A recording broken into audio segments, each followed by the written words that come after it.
Ladies and gentlemen, pleasant good evening, everybody. Welcome to another episode of the Lewis Sports Network. Hope you guys are enjoying tonight on this Hump Day Wednesday. Smash the like, hit the subscribe. Make sure your post notifications are turned on. Make sure you share it on your social media platforms. Truly appreciate it.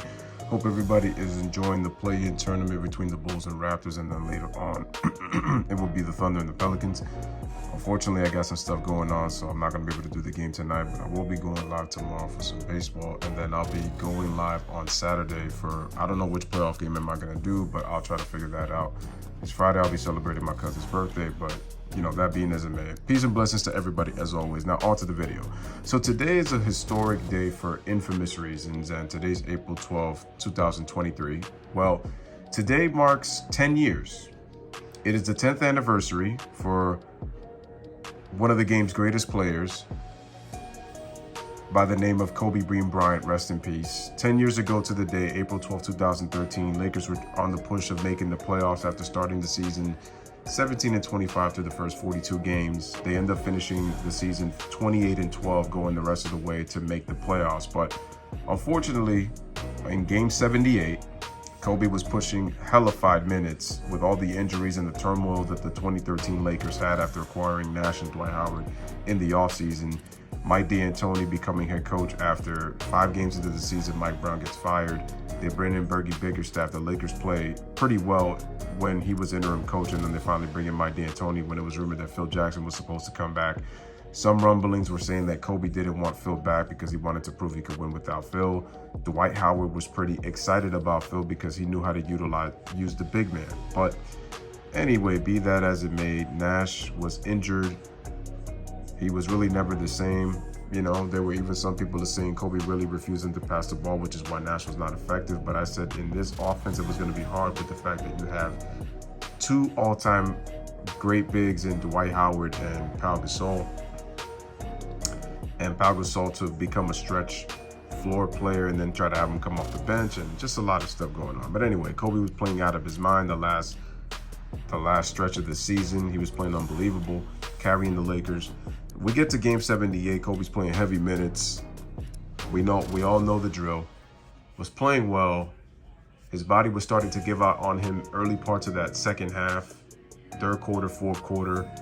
Makes the move on Harrison Barnes, pops his Achilles, and it's the end of what we know of the late great Kobe Bryant, because he went on to struggle the last 3 years of his career with injuries, and his efficiency numbers were absolutely awful due to those.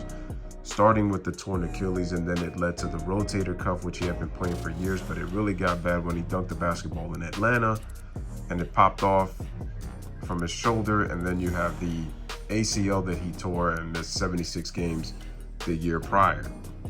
So then he played 66 games, but in his last season in the Kobe Bryant farewell tour, but he was never the same player after that. But anyway, so Kobe tears his Achilles, makes 2 free throws on those torn Achilles. The Lakers do make the playoffs, but they end up getting swept by the San Antonio Spurs.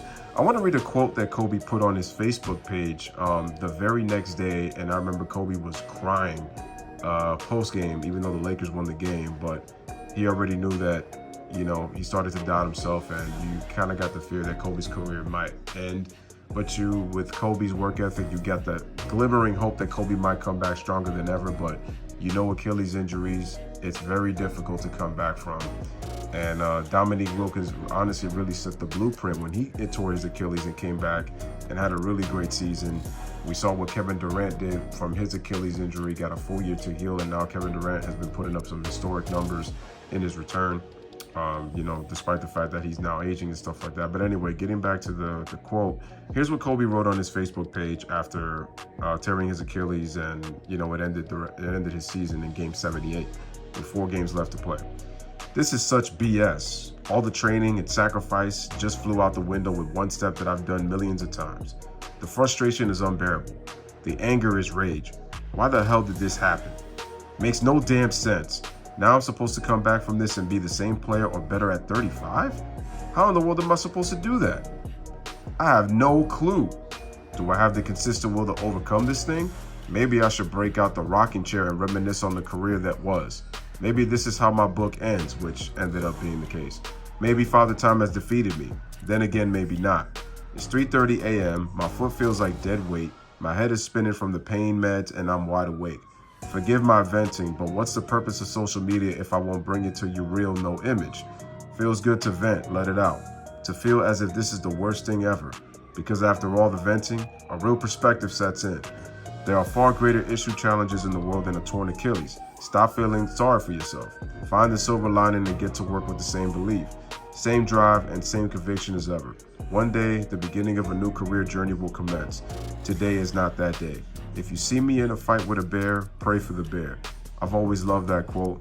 That's Mamba mentality. We don't quit, we don't cower, we don't run. We endure and conquer. I know it's a long post, but I'm Facebook venting.